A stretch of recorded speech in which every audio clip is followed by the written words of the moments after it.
오만 가지 생각들, 잡념들이 내 안에서 힘을 절대로 쓰지 못하게 하려고 20살 때부터 이런 방법을 쓰게 됐는데요. 20대 중반이 되니까 물리가 터져버렸어요. 내가 가는 곳마다 사람들이 모이고 따라요.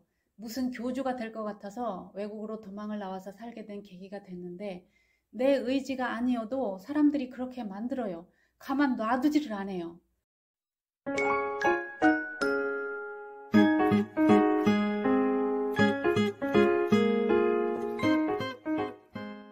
정보 전달이나 딱딱한 강의만 하는 것보다 때로는 경험담 이야기 듣는 것을 원하시는 것 같기도 해요. 그래서 오늘은 제가 해온 수행 경험 방법들을 이야기해 보려고 합니다.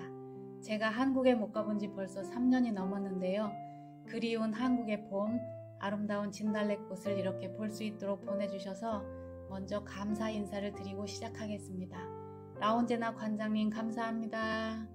저는 미대를 다니려고 서울로 올라간 20살 때부터 얼마나 지독하고 빡세게 수행을 했는지 책을 보거나 강의를 듣거나 설교, 법문 같은 걸 들을 때 가슴을 울리는 말, 뭔가 감동을 주는 단어, 문장들은 종이에 써서 냉장고에 붙이고 문고리에 붙이고 화장대, 책상 앞에, 침대 머리맡에, 화장실에 앉으면 딱 보이는 자리, 시선이 가는 모든 곳에 써서 붙여놓고 안 볼래야 안 볼 수가 없이 그냥 탁 보면 보이는 자리에 붙여놓고 저절로 보게 만들었어요.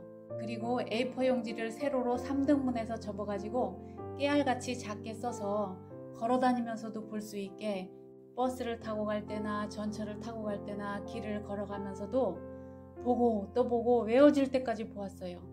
먼저 것들은 따로 놔뒀다가 일정 기간이 지나서 보면 또 다시 새롭게 보입니다. 절대 잡념들이 일어날 틈을 주지 않고 내가 원하는 그것에 오직 몰입 집중해서 이렇게 몇 년을 하다 보니까 속에서 물리적 변화가 일어나면서 그 배에서 생수의 강이 흘러나리라 하는 이것이 실제 제 속에서 이루어지는 체험을 했습니다. 제가 이렇게 하게 된 동기는 성경책에 이런 내용이 나오더라고요. 하나님의 법을 너의 이마에 새기고 너의 문설주에 새기고 내 손가락 끝에 메어서 달려갈 때도 볼 수 있게 하라. 야, 이것을 보면서 인간이라는 실존, 인간의 존재가 오죽했으면 이렇게까지 하라고 했을까? 그 당시 저의 모습을 제가 봤을 때 아무 짝에도 쓸모가 없고 살 가치도 없는 존재라고 저 자신을 그렇게 인식을 했어요. 오만 가지 생각들, 잡념들이 얼마나 올라오는지 너무나 고통스러워서 망치로 이 머리를 뽀개버리고 싶다. 그러다 보니까 이 말이 너무나 공감이 됐죠. 내 가슴 깊이 울림으로 다가왔던 말들은 무조건 써서 붙여놓고 보고 들고 다니면서 보고 잡념이 들어올 틈을 주지 않으려고 얼마나 수행을 했는지 몰라요. 하늘의 법을 이마에 새긴다는 말은 내 머릿속에 박히게 해라. 문설주에 새긴다는 말은 너의 집을 들어오고 나갈 때마다 보고 기억해라. 손가락 끝에 매서 달려가면서도 볼 수 있게 하라는 것은 세상을 살면서 아무리 바빠도 이건 놓치지 말고 기억을 해라. 이런 뜻으로 저는 받아들였기 때문에 한시도 잊지 않으려고 오만 가지 생각들, 잡념들이 내 안에서 힘을 절대로 쓰지 못하게 하려고 20살 때부터 이런 방법을 쓰게 됐는데요. 20대 중반이 되니까 물리가 터져버렸어요. 내가 가는 곳마다 사람들이 모이고 따라요. 무슨 교주가 될 것 같아서 외국으로 도망을 나와서 살게 된 계기가 됐는데, 내 의지가 아니어도 사람들이 그렇게 만들어요. 가만 놔두지를 않아요. 저는 기독교인은 아니지만 예수의 가르침은 인류에게 큰 진리의 빛이다. 그래서 오늘 빛을 붙잡는 것에 대해서 이야기를 해보려고 하는데요. 성경 사복음서 중에 가장 영적이라고 하는 요한복음 1장을 시작할 때 그의 백성들에게 빛이 왔는데 그 빛을 영접지 아니하였더라 하는 말이 나오는데요. 빛이 그 백성에게 왔는데 그 빛을 영접지 않았다고 하는 이 말은 그 당시 예수가 빛으로 왔는데 그의 가르침을 받아들이지 않는 것에 대한 것으로 볼 수도 있지만, 오늘 사는 우리에게, 오늘 나에게 빛이란 무엇인가? 그 빛이라는 게 나한테 어떻게, 언제 온다는 말인가? 그리고 빛을 영접한다 해서 이 영접이라는 단어는 카타람바노라고 하는 헬라어인데, 두 단어의 합성어로 카타는 붙잡다, 람바노는 내 안으로 받아들여서 간직한다 이런 말인데, 이 단어에 대해서 이해가 쉽고 빠른 방법을 설명드리자면 우리가 일상생활에서 얼마나 붙잡는 걸 잘하고 있는지 보면 알 수가 있는데요. 예를 들어서 누구한테 서운한 말 한마디를 들었다. 배신당하는 기분이 드는 말을 한 달이 걸러서 듣게 됐을 때, 대놓고 심한 말을 들었을 때, 나에게 어떤 부정적인 것들이 들어올 때는 너무나 잘 붙잡고 안으로 주워 담아서 간직하는 걸 뛰어나게 잘합니다. 부정적인 것에는 얼마나 집중력이 탁월하고 좋은지 너무나도 몰입을 잘합니다. 꽉 붙잡는 힘이 얼마나 강력한지 붙잡아서 내 속에 간직하는 걸 너무나 잘합니다.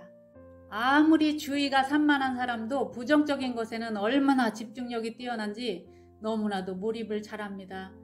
뛰어나고 탁월한 실력이 있습니다. 이걸 내가 성장하고 성공하는 데 써먹을 수만 있다면 성공 못할 사람이 세상에 없습니다. 10마디 좋은 말을 듣다가 어쩌다가 부정적인 말 한마디에 서운해서 가슴에 담고 자꾸만 곱씹고 열을 올리고 상처를 스스로 만들어 속에 담아 간직한 이 이상한 습성이 있어요.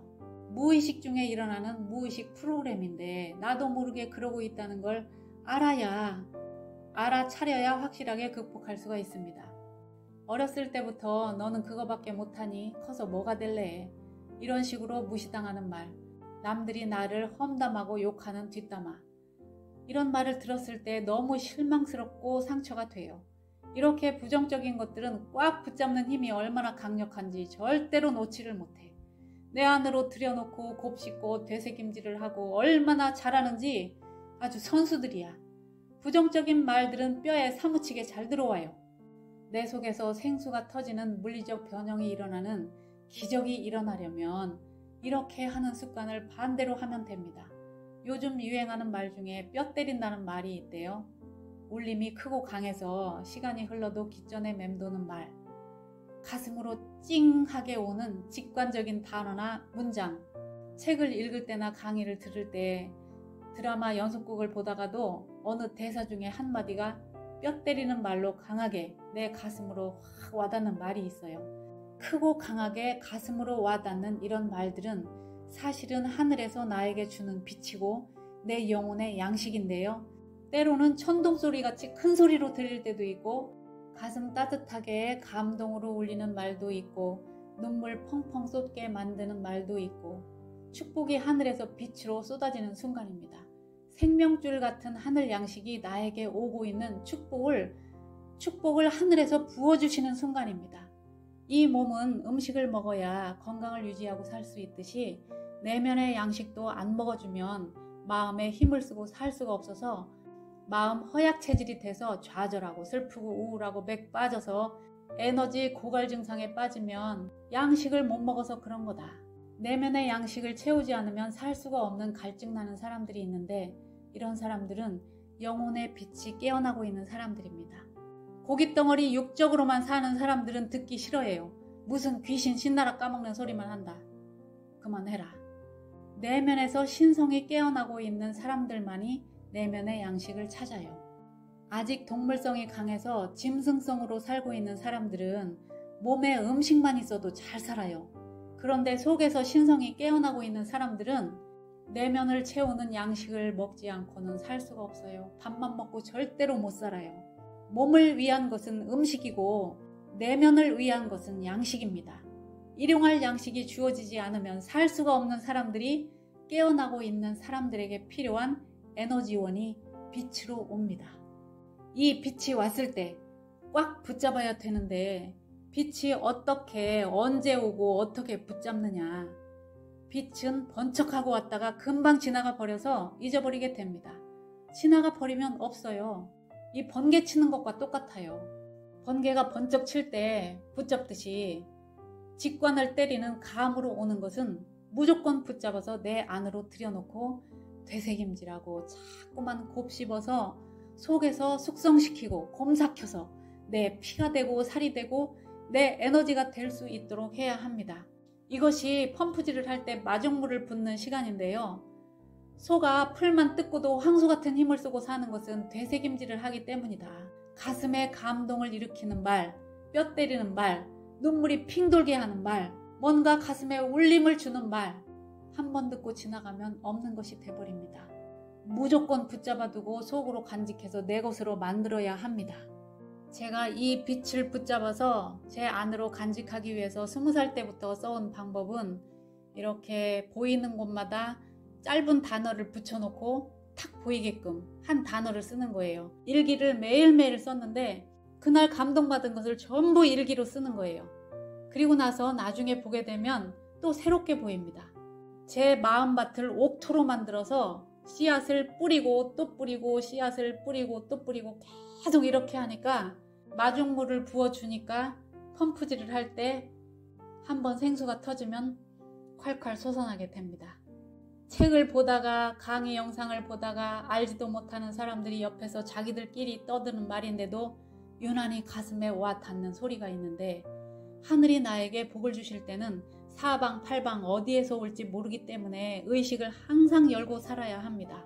너가 나에게 묻는 말에 내가 너에게 응답을 주기 위해서 나는 온 우주를 동원할 것이다. 이 말씀이 지난 영상에 나왔었죠.